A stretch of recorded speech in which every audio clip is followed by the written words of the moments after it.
Well, what do we have here? We are back again for another Monday Night Raw review. My name is France, and we're here for Monday night of March 5th, 2018, 3 days before my birthday, of all those things.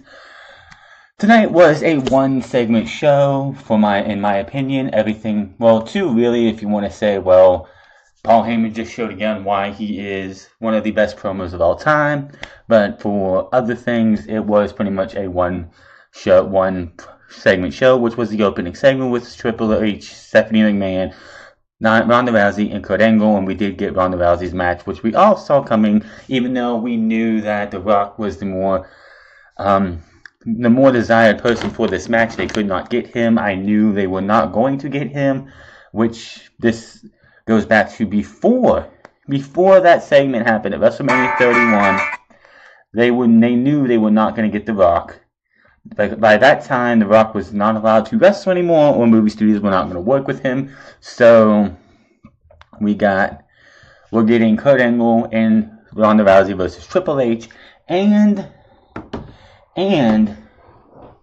Stephanie McMahon versus Ronda Rousey and Kurt Angle. Should be an interesting match. It will be able to hide the faults of Ronda Rousey, because I honestly don't think I don't think she's going to do much in that match anyway. It's going to be mostly Triple H and Kurt Angle. She will, of course, the best part of the night was her manhandling Stephanie. We will get in that later. But she will probably do a couple moves here and there, and then, of course, beat Stephanie with whatever her finish is going to be. Maybe the armbar, maybe something else. Maybe she'll make Stephanie tap out. Maybe she'll break Stephanie's arm. I don't know. We also had Nia versus Asuka in another match tonight. A Symphony of Destruction match between Elias and Braun Strowman. I don't care about matches like this. This is like all those holiday battle royals, or pumpkin, or like Saint Valentine's Day street fight, or whatever. I hate these matches because they're just stupid and they just are boring. We had that with Strowman and Elias tonight. We also had a couple matches made for WrestleMania besides just this match. We did have the Intercontinental title hopefully set in stone. It is a triple threat match between Finn Balor, Miz, and Seth Rollins. I'm hoping they stick to the guns on just keep it that way. I do not want to see Braun Strowman and Elias added, because quite honestly, they have no reason to be added to the match, just to get people on the card. With the Johnny Bravo case happening, supposed to be coming out soon, we might see Braun Strowman not even need to be added to that match. Maybe he goes to the Universal title match. I don't know. That's if he's not even added onto this steroid allegation, which I doubt it, but it is what it is. Hopefully things will get more clear as we go, but we did get at least two matches, maybe one more, I believe, tonight. But yes, we did get at least two, the Intercontinental title on the line at WrestleMania in a triple threat match at this time, and Ronda Rousey and Kurt Angle versus Triple H and Stephanie McMahon. The rest of the show really didn't do anything.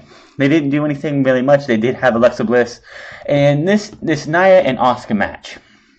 Of course, Nia was going to lose. They're not going to jeopardize Asuka's winning streak before WrestleMania. She is going to lose that winning streak at this year or next year's WrestleMania, bar none. Probably next year. They are not going to have Asuka lose on a meaningless Raw like it was tonight. But it was after the match later on where I even put it on Twitter. How are they going to justify Nia Jax winning a shot, making it to WrestleMania to face Alexa Bliss when we all know it's going to be Asuka versus Charlotte? So how are we going to get Alexa versus Nia? And obviously those seeds were planned tonight with Nia Jax pretty much being brought to tears. Like, oh my god, this was just so bad how they did it. I'll let you hear the promo from Alexa Bliss to Nia Jax and how bad WWE stunk to be able to get this, pretty much tell you that this match is happening. because, quite honestly, Nia Jax doesn't deserve a women's championship match. We did have tease of Bayley and Sasha Banks' dissension between those two even more. No, it's a slow burn. We still have 5 weeks before WrestleMania. I'd say maybe 2 weeks from now we might have something between these two set up. As I said on Unscripted this week, which is on the channel right now, go check that out. If this match between Bayley and Sasha Banks happens, it will be the first time ever a singles one-on-one match, no stipulation, no title, on the line, has ever happened for 2 women at WrestleMania. So if WWE is in the verge of making history this WrestleMania if this match happens, and it looks like it's going to. Show started off tonight with Kurt Angle coming out, and Kurt Angle coming out, and he wants to get his hands on Triple H. Rousey gets her WrestleMania opponent also named at this time. You understand that you did sign a WWE contract, right? We gave you your dream opportunity, the one thing that you have wanted your entire life, to be a part of WrestleMania. We're giving you your debut match on the grandest stage of them all. Yeah, man, some ear cleaners just stuck into my ears. I can't stand listening to Stephanie. Right, thank you. I really am so grateful. I can't say it enough ways. Just speaking of that contract, it does say I get to choose my opponent for WrestleMania, right? As long as it's not a champion, a current champion, and as long as that person is a member of the active WWE roster, yes. Okay. Well then, the person I want to choose for my WrestleMania match. Oh wait! Well, we're going to hear who Ronda is going to face at WrestleMania. I think we need like a big drum roll or something. This gets better and better. Here we go. Yeah, here we go. Here's the drum roll. You.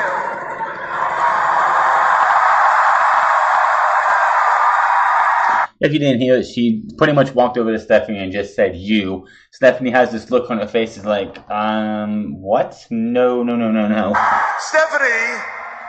And of course, Triple H comes out, which before she started talking to Ronda and Ronda Rousey came out, they didn't have this in the clip. She did come out and say, pretty much she lists all of Kurt Angle's accolades about him winning a gold medal on a broken neck. He's a 4-time WWE champion. None of those can be taken away from him. But are they paying the bills? She was emasculating Kurt Angle in front of the world's audience again, like she does every single superstar.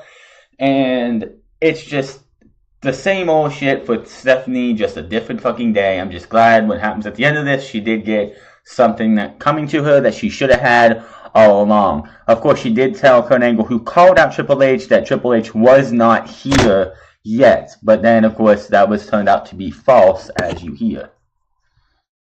Is an executive of this company. Stephanie is the commissioner of Monday Night Raw. She is your boss. You weren't here tonight, Triple H. Yeah, well, surprise, I'm here. You're right. Stephanie is a WWE executive, and she has a contract that states that. Thank you. But she also has a second contract as a WWE superstar. Kurt Angle also, before Stephanie came out, said as being a Raw GM for almost a year now, he's had to swallow his pride on a lot of things. I think the swallowing his pride on a lot of things is over for Kurt Angle right now, because first at the Elimination Chamber, he outs them for what the real agenda was for the WWE, for bringing in Ronda Rousey, and now he's outing Stephanie on her second contract. I make the matches! You will be facing Ronda at WrestleMania. I know someone else with a second contract, and that's you, Triple H. We kind of knew Triple H had a second contract since he's wrestled at like the past umpteen WrestleManias, since he's become an executive and a part-timer. He's wrestled at like every single WrestleMania, so yeah, not a big surprise there. And I told you after Survivor Series, if you ever attack me again, I'm coming for you. So Ronda, if it's okay with you, it's not going to be you and Stephanie. At WrestleMania, It's going to be Triple H and Stephanie McMahon versus Ronda Rousey and me.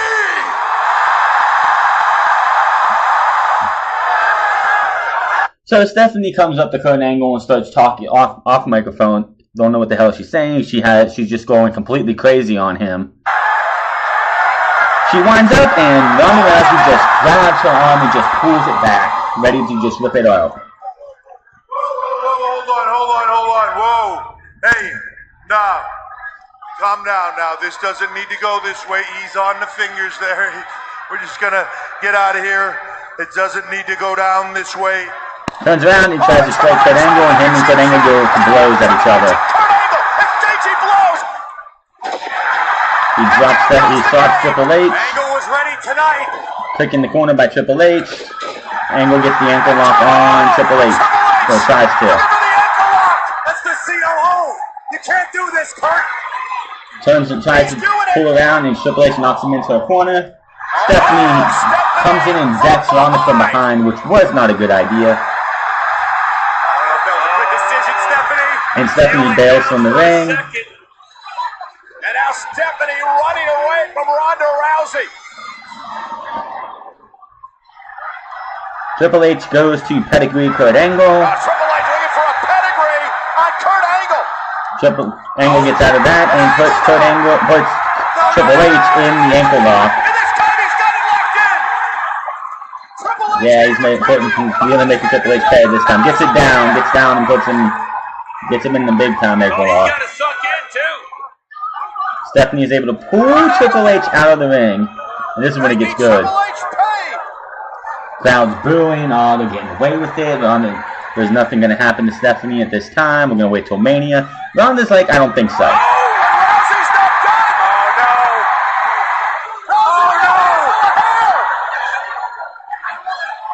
Oh, this is terrible. Brings Stephanie back into the ring.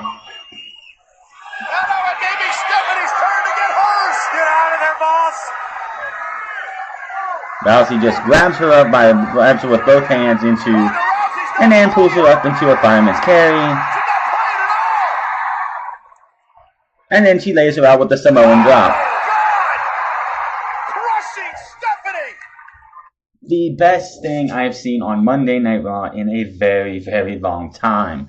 When was the last time somebody other than an inadvertent shot from Triple H has taken out Stephanie McMahon? I mean, last year at WrestleMania, Triple H went to attack Seth, and Stephanie went through a table. The year before that, I think Roman might have actually speared her, but it was Triple H's fault.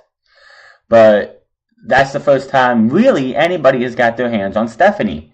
So it was great to see. What will we see at WrestleMania? I don't know. Like I said, it's probably likely going to be mostly Kurt Angle and Triple H wrestling with women on the outside, because yes, Stephanie is not really a trained professional wrestler or anything. To bleed into this, I've been watching back on the WWE Network Monday Night Raw, and I'm in the year 2000, where it was the McMahon Helmsley faction, and Stephanie was a whole bigger the thing back then. She was a bitch then, she's a bitch now, and it's just annoying overall. But people got more of their hands on her then than they do now. So the fact that we get to see somebody actually put her up in a fireman's carry and hit her with a Samoan, not a good Samoan drop, but a Samoan drop nonetheless, just great. It's just great. It's about time. It's been a long time coming. Hopefully, and it has been announced that Ronda Rousey will be on the Monday Night Raw shows and leading up to WrestleMania, which is fine. They're building towards this match. It's all about what are they going to do after WrestleMania. How many shows is she going to be on? Is she going to be there every week? I don't know. I don't know what their plans are after WrestleMania, but for now, we have Ronda Rousey and pretty much hunting for Stephanie. So Stephanie's not going to be able to just slap anybody she wants leading up to WrestleMania, because she knows that just behind her is going to be Ronda Rousey. So it's going to be interesting to see what happens. I'm sure Stephanie and Triple H will get a one-up on Kurt Angle and Ronda Rousey going into WrestleMania. I do not expect them to just get their butt asses kicked left and right on the way to WrestleMania. I'm sure Angle and Rousey will get a receipt for what happened this week, next week, or the week after that. Whatever happens, we will have to wait and see. Next up, we had the first match of the night was Nia Jax versus Asuka. I just love how every time Asuka's having a match now, Cole likes to say she has a ticket to WrestleMania to fight for the championship. And that's the only time he says that, implying he doesn't know what title it's for. But any other time, it's Asuka versus Alexa Bliss. Make up your mind, Cole, because you really sound like an idiot. Same thing as what happened through Elimination Chamber, pretty much for the majority of this match. Nia Jax just beat the hell out of Asuka for the majority of the match. We do halfway through, towards the beginning of this match, get an interview in the back with Bliss and James by their side with her, and Bliss says it is Nia's night and she won't only end the streak, but she could end Asuka's career. We all knew that wasn't going to happen. Reverse airplane spin by Nia Jax, which it wasn't like whatever the thing that the crucifix thing that Sheamus and other people do where they have him in the crucifix. She had Nia Jax on the opposite way of that. So reverse whatever you want to call it. She does get Asuka does get a 2 count after she does get a couple hip attack shots, which Cole decided to call a Shining Wizard, but you don't usually hit somebody with your hip when you do a Shining Wizard, so whatever, she did get a 2. Jax got back in control and hit a 2 count as herself. She goes for a Samoa drop, she gets elbowed in the head by Asuka, and Nia ends up hitting a sloppy Samoan drop. She didn't even get the Samoan drop done right. They said the reason she only got a 2 count because Asuka, and I don't like the fact that they want to do this. I don't care how they want to make Nia Jax look. They should never have Asuka look like she is so close to being beat that she has to use her arm or her foot on the bottom rope to get out of a pinfall. That is just unacceptable for how you want to build this woman's winning streak. Asuka pressed top, she put Asuka she had it pressed above her head and just tosses her down. She goes for the leg drop, but she misses as Asuka moves. Nia goes to get Asuka, but Asuka then, and this was pretty much just how the match was done after this. She goes to grab Asuka. Asuka puts her in an armbar, but Nia gets up and power bombs Asuka, but Asuka holds on. Jax gets her up again, shoves her into the turnbuckle twice, but no dice. Asuka still holds on. Nia gets her up again, bounces off the top rope, but Asuka holds the armbar on, and Nia Jax fights as much as she can. And after a good while, she should have probably tapped out sooner than she did. She looked like Asuka was literally going to rip her arm out of her socket. Nia Jax taps out reluctantly. She did not want to tap out to Asuka. We shoot straight to the back, and they show just this face of fear, this entire face of fear on Alexa Bliss's face, because she's like, if Asuka picks me, I'm dead. Which we know she's not going to. They did pretty much set up the seeds for the match between Bliss and Nia Jax tonight, even though I still don't see how it's justifiable that this woman's getting a start-stop push, that she really deserves to have a women's championship match at WrestleMania, because the way they booked Nia Jax so off and on this last 6 months or so, she doesn't really deserve it. Bayley versus Sasha Banks should be the title match going into WrestleMania, bar none. Back in the ring, Nia Jax is still laying on the mat with looks like she's about ready to cry and getting up, and she's selling her arm really well. So, like I said, we'll get to that promo here in a minute. Then we had the Revival versus The Bar. This match was set up by social media, because that's how most matches are set up nowadays, with social media. We have two people or two teams bicker online on Twitter, and that's a match. Pretty much, The Bar talked about there's no competition left. The Revival said they've beaten the Hardys multiple times. They've beaten the Shield and all these other people multiple times, but they beat Titus Worldwide multiple times, but you haven't faced them and they haven't got a title shot yet. So the stipulation of this match was, if the Revival won this match, they're going to WrestleMania to face The Bar for the tag team titles. I'm like, okay, we're going to get that title match at WrestleMania. Nope!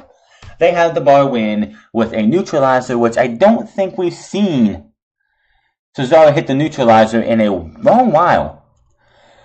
For the 3 count, what was the fucking point if you were just going to have The Bar? If you were just going to have The Bar win this match, what was the fucking point of having that stipulation or having this match in the first place? You let Titus Worldwide beat your tag team champions 2, 3, 4 times? 2, 3, 4 times to get multiple title shots, but you get the Revival this. So who are the Bar going to wrestle at WrestleMania? Because it doesn't look like the Revival. It looks like we're probably going to get a multi-man match at WrestleMania for the Tag Team Championships like we did last year. Probably another ladder match. Maybe the Hardy comes, I don't think it's going to be the Hardys at all because they did set that in motion for the Hardy Compound. If they have the promo on YouTube, we'll hear it later. They did use the Impact footage that they actually paid to use for this promo from Matt Hardy. So if anybody was wondering what they were going to use for this Impact footage that they actually got the rights to use, they used it tonight, and I'm sure they'll use more of it as we get closer to the ultimate deletion, as Matt Hardy called it. Then we had John Cena, and Goldust came out afterwards, but we had John Cena live on Raw, even though he's going to Fastlane. I don't care, free agent or not. You are going to Fastlane for the WWE Championship, a SmackDown exclusive pay-per-view. Why the hell are you on Raw? You should be focused on this match. And here's another thing, why John Cena should never be the WWE Champion or WWE or Universal Champion while he's a free agent. They have not dictated if he wins the title, he is exclusive to that show. So basically, if he was to go into WrestleMania the Fastlane this Sunday, which we will have a preview and predictions on that this Friday, but if he was to go into Fastlane this Sunday and walk out WWE Champion, does that mean he could show up on Raw and SmackDown as a champion? They haven't said anything about that, so that's another reason why I don't think he's going to win the WWE Championship until they stop this free agency bullshit, because he is the only free agent. But here is John Cena to be interrupted by Goldust for whatever reason. Now, as the only free agent in WWE, I understand the right to compete on Raw and on SmackDown is a privilege, and I do not take it for granted. You say that, but you're on Monday Night fucking Raw when you are in the main event of a SmackDown pay-per-view. That is taking advantage of your free agency. Don't give me that bullshit, oh well, he's a free agent so he can go wherever he wants. If you're in the SmackDown main event of a pay-per-view, there is no fucking reason you should be on Raw cutting a promo. I don't care who your opponents are. I see some of you scratching your head. Well, why are you here on Raw? Why don't you do this on SmackDown?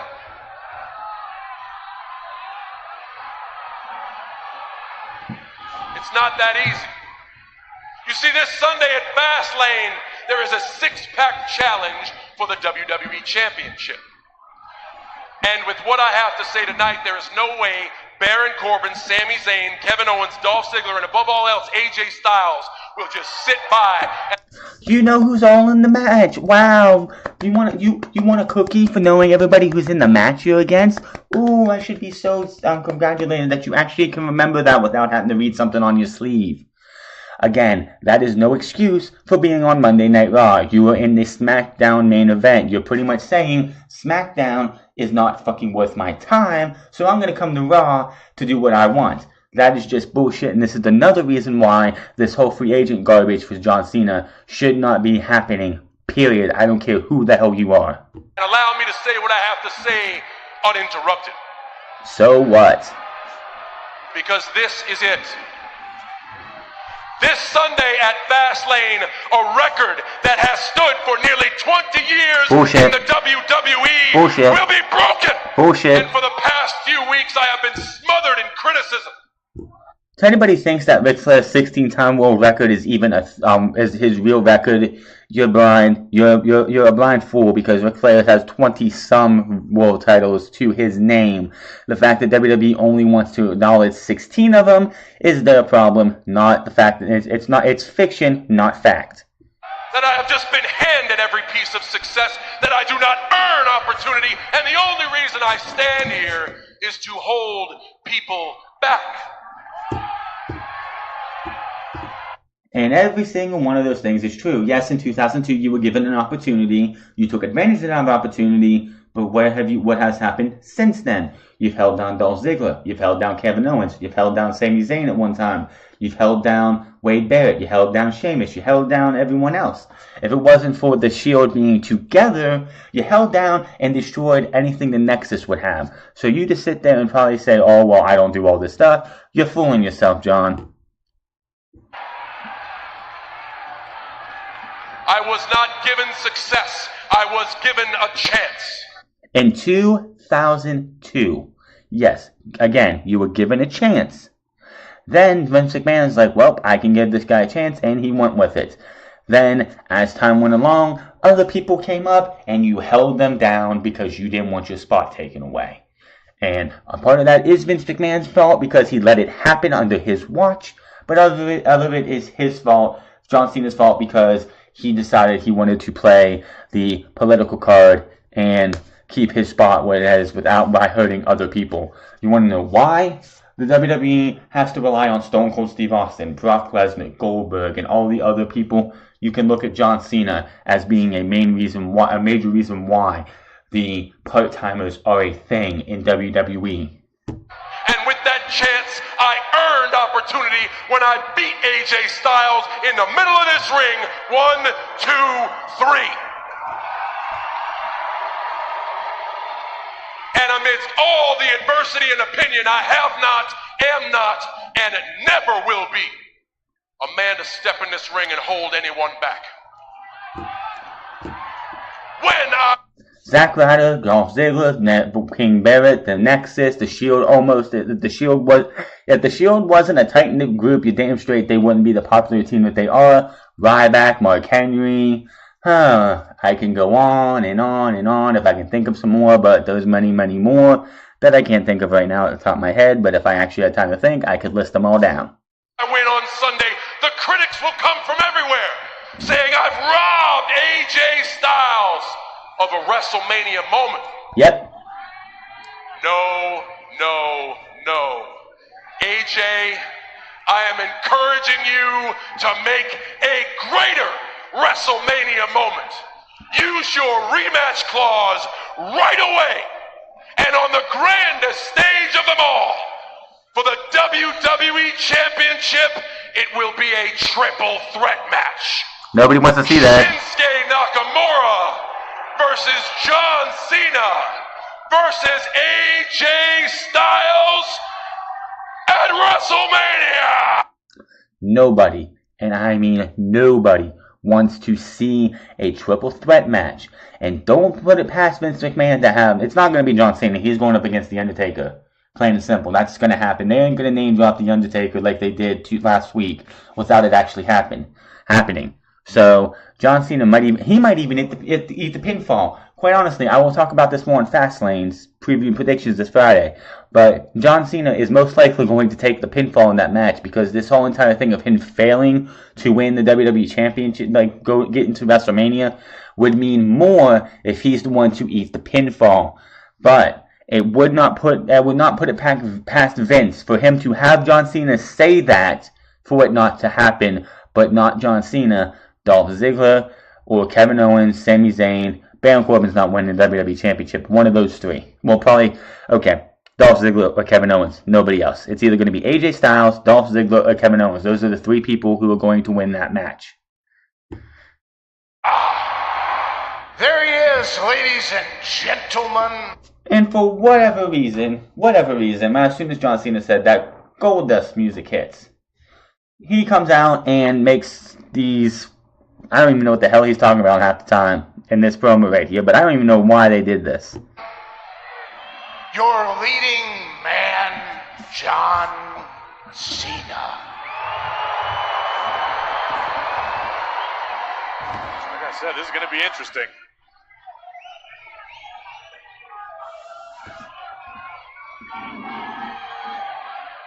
Now listen, all my dreams, they've never had that perfect ending story. It seems like they've all been just taken from me, just like that, just like that. All of my dreams, the dreams of pretty little rainbows have turned gray and very, very evil. I have no idea what he's talking about.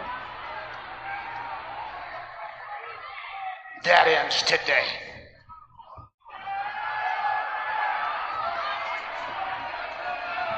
You want to go to WrestleMania and compete for the WWE title. That is your dream. Well, I'm taking control right now of this here silver screen as your new director. As your new director for this epic motion picture. This is weird. John Cena. And tonight, your dreams will certainly be shattered. So he decks John Cena, they go to commercial break, and they have a match, which actually was the first time ever for John Cena and Goldust, which I don't get why they did it. Maybe they wanted to give John Cena an easy victory going in the fast lane. I don't know. It made no sense to me. First time ever, but it meant nothing. I don't know why they did it, but of course John Cena won. Pretty much, that was it. Shoulder tackle, side slam, 5-knuckle shuffle, for the AA, for the 3 count. What was the fucking point? I do not know. I don't get it. It was just annoying and bad. I don't know who thought that was a good idea, but it is what it is. In the back, Kurt Angle's on the phone. You really don't know who he's talking to. Elias interrupts and asks him to cancel the Symphony of Destruction match, and it says it sends the wrong message. Music should bring us together, not tear us apart. And Kurt Angle says he won't cancel the match and makes it the match a Falls Count Anywhere match. Again, who cares? And the Mizzies are back! Yay! The Mizzies! Who gives a shit? I don't give a fuck about the Mizzies. It's just a stupid fucking segment for the Miz. That happens later. Bayley was out next. Oh, they said Paul Heyman would respond to Roman Reigns tonight. I'll get into the total blunder Kevin Dunn and the WWE production crew had, or USA Network later on, but that closes the show tonight. Bayley is out next to explain her actions last week. Bayley's asked by Charlie Robato about her actions last week. Bayley says the Chamber and Rumble was everyone for themselves, but what Sasha did before she could even finish that thing, Absolution comes out and Paige says she grew a backbone, but you took away the one person who actually cared or who liked you. It's strength in numbers and blah blah blah blah blah, whatever. Mandy Rose versus Bayley, who gave a shit for whatever reason, and I don't get why Corey Graves was even told to say this, because he was told to say this. Corey Graves says if Rose was to win this match, it was her biggest win of her career. Taking nothing away from Bayley being a former NXT and Raw Women's Champion, but how? With the way they have booked Bayley for majority of her career on Monday Night Raw after she lost the Women's Championship, how would this be the biggest win in Mandy Rose's career? No. These guys have battled over and over and over again. I'm pretty sure Mandy Rose probably beat Bayley 3 months ago. So I don't know how that would even work. Match ends when Sonya Deville tries to distract Bayley. Rose tries to roll up Bayley, and Bayley gator rolls her into a pin.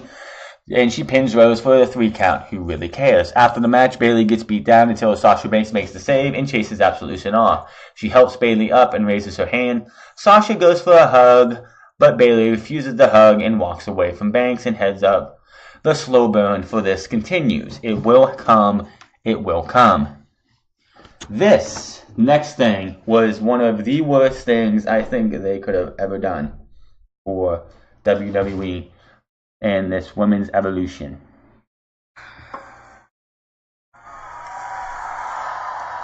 Nikki, I've got this.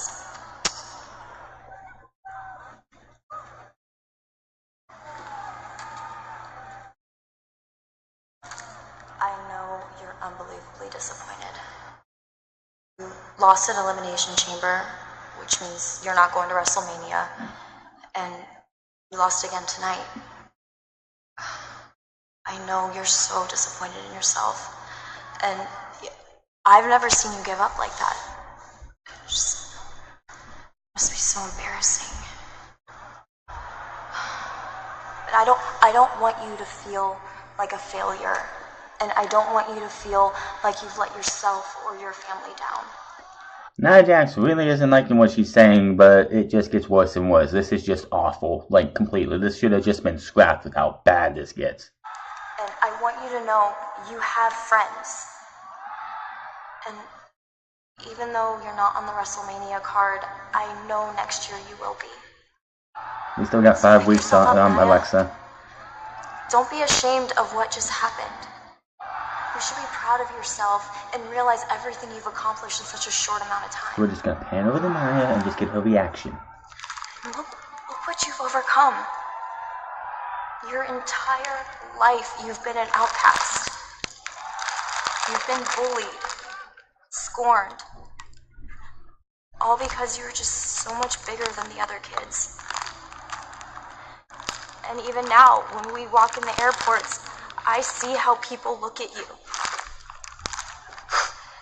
And even this is just horrible. I don't know why they even thought this was a good idea. You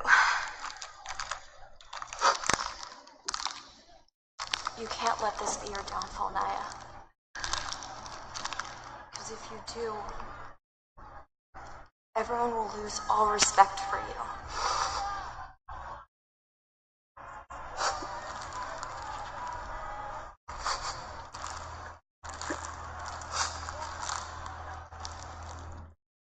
Yeah, so this big, as they call her, the irresistible force, they're going to have her pretty much go in there and pretty much get talked down to by somebody half her size, well, 3/4 her size, I should say, or 1/4 her size, and pretty much be brought to tears.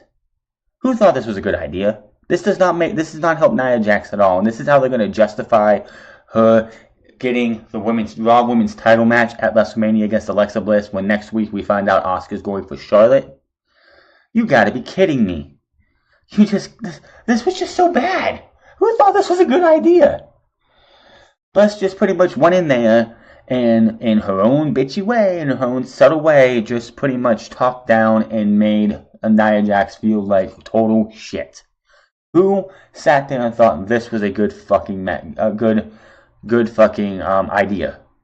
Just totally bad booking, and whoever booked that entire segment, I think this challenges the This Is Your Life Bailey from last year, because this was just awful. I don't know who thought this was a great idea, because it was just wrong. I don't know why they even went with this route. It was stupid as hell, and something they should have never even did. Plain and simple. Symphony of Destruction match is, I'm trying to stay awake. This is just retarded. Elias, they do announce him. He does come out and plays piano. He's not as good on piano as guitar. He does play a little bit of the drums too, saying he's not a one-trick pony. He can do everything. Says before he gets in this ring, I'm going to need an actual entrance. So they shut the lights off. They do, ladies and gentlemen, Elias again. They do the spotlight in the ring, and his chair's there, but he's not. The lights come back up, and he's in the crowd hightailing it. What I'm saying, it was probably a pre-tape segment. They had Strowman holding the car up, like pretty much holding the car up, that Elias was in, keeping it from leaving. I don't buy that. I still say it was a pre-tape segment, because they really, like, the way they shot the camera angles, it didn't look like he was actually holding an actual car. He was just holding the back end of a car, which they could have just had cut down or whatever. When it was Strowman, after he dropped, he took a baby grand piano, whatever they call that, a grand piano, a mini grand piano. He lifted it up, took the back leg off, and just dropped it on Elias. Now, anybody who thought that was a cool looking spot, it was stupid as hell, because anyone knows if you would drop that on Elias, they would have killed him. Just dumb. I will give Kevin Dunn, this is the funny moment of the week, though, because Braun Strowman's doing his Braun. They cut to the crowd, and in the front row, or somewhere in the crowd where they show, you just see this girl in, like, I think she was a blue shirt, just doing a, yeah, that's cool, yeah, that's just what do you want to call it? The sarcastic clapping. It was just so funny. It's like, yeah, Kevin Dunn, way to go. Bray Wyatt versus Rhino was up next. Not really a match. It was like 2 minutes, and Bray Wyatt ends up winning with a Sister Abigail, like, immediately, so who cares? After the match, though, he calls Matt Hardy out. And if I can get this thing to load right, you will hear from Matt Hardy, Woken Matt Hardy, and his challenge. They did not say WrestleMania. Oh, that's the match. They actually have the whole match on here, which is only 2 minutes.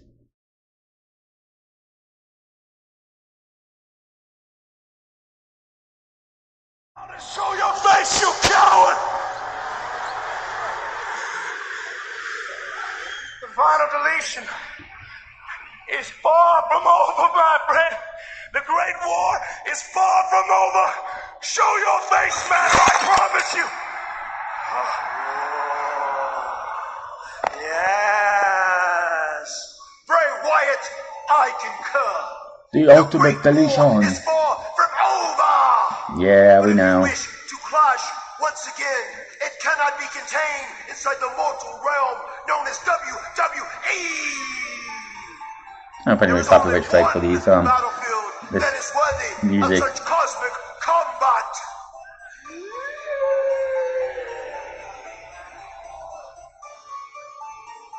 The Hardy Compound. You knew it was coming, you just didn't know when it was going to happen. So yes, they started showing footage of Impact from Impact Wrestling when they did all this final deletion between him and Jeff and the Great War with the K and total nonstop deletion. They show a lot of this footage here from the Hardy Compound, which was definitely from Impact Wrestling, you can just tell. Showing Skarsgård, the dilapidated boots.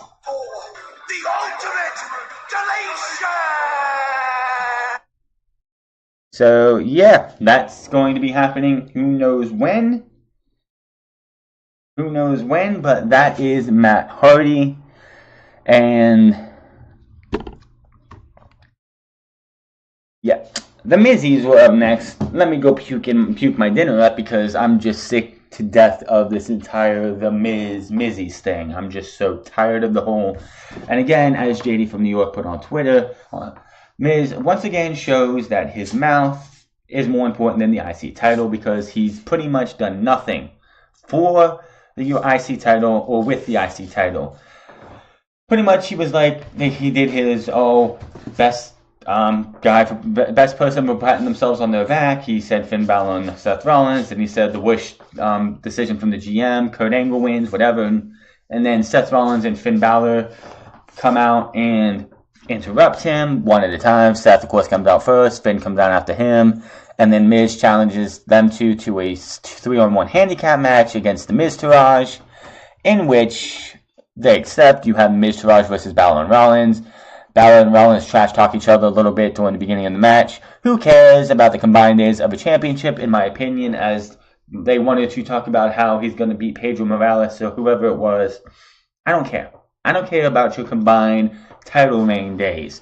It doesn't matter. The most combined title reign days, of course, would be in all titles would be Bruno Sammartino, which nobody will touch, no matter what. John Cena's not even close, even though he's going to win his 16th title championship, 17th championship in next year.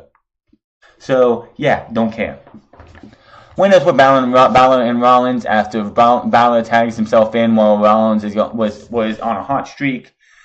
Then Balor goes for the coup de grace on The Miz. So The Miz loses again. So again, your Intercontinental Champion looks weak because he was the one to take the pinfall, not Dallas or Axel.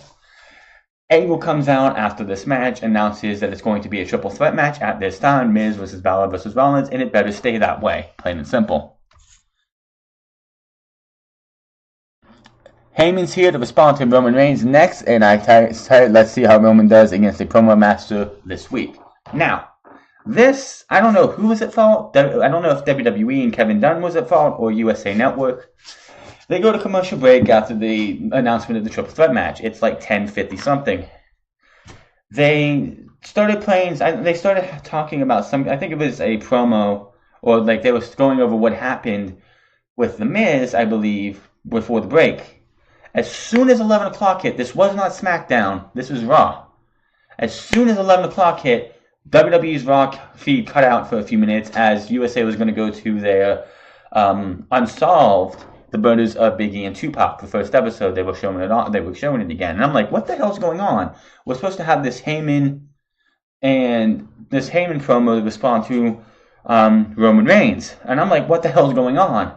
So for like 2-3 minutes, I'm like, what the hell? They play at the beginning of the show, they cut to a commercial, they play at the beginning of the show again, and then they cut back to Raw with Paul Heyman starting to cut his promo. And I noticed too, on the Universal Championship, I didn't notice it for a minute, but I was like, when I first saw it, I saw the one end of the title that had the WWE logo. I was like, is Paul Heyman coming out here and just throwing down the Universal Championship and saying Brock Lesnar's out?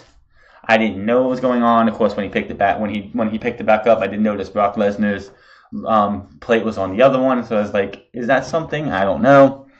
They do not have it on the YouTube page yet, but this was, again, Paul Heyman at his best. Roman Reigns, of course, came out, interrupted him, and pretty much said that this is what I'm talking about. I want Brock Lesnar to show up. He doesn't. He sends you, blah, blah, blah, blah, blah. You know, the same Roman initiative that they've been trying to spread even at this past weekend Chicago event, where you had Brock Lesnar come in and win in 35 seconds against Kane, which was like, really? In Chicago, you're going to have that happen?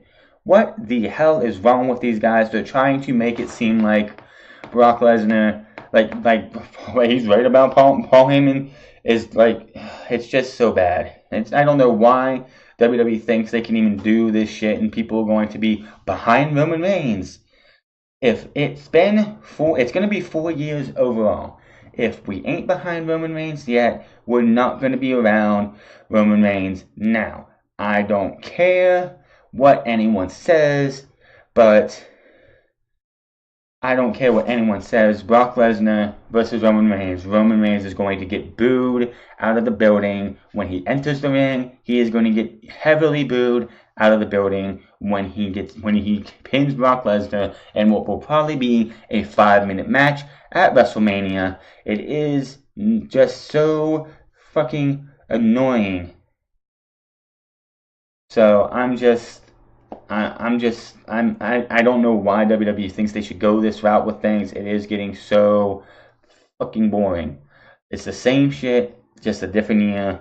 And hopefully, like next week, Brock Lesnar is supposed to be there. I hope they don't try to pull this shit again, where we have Brock Lesnar just not show up because WWE feels like it. It's just getting kind of ridiculous. Let me see if I think they might have something on here. They don't have the Paul Heyman section. Do they have anything from Roman that I can actually use?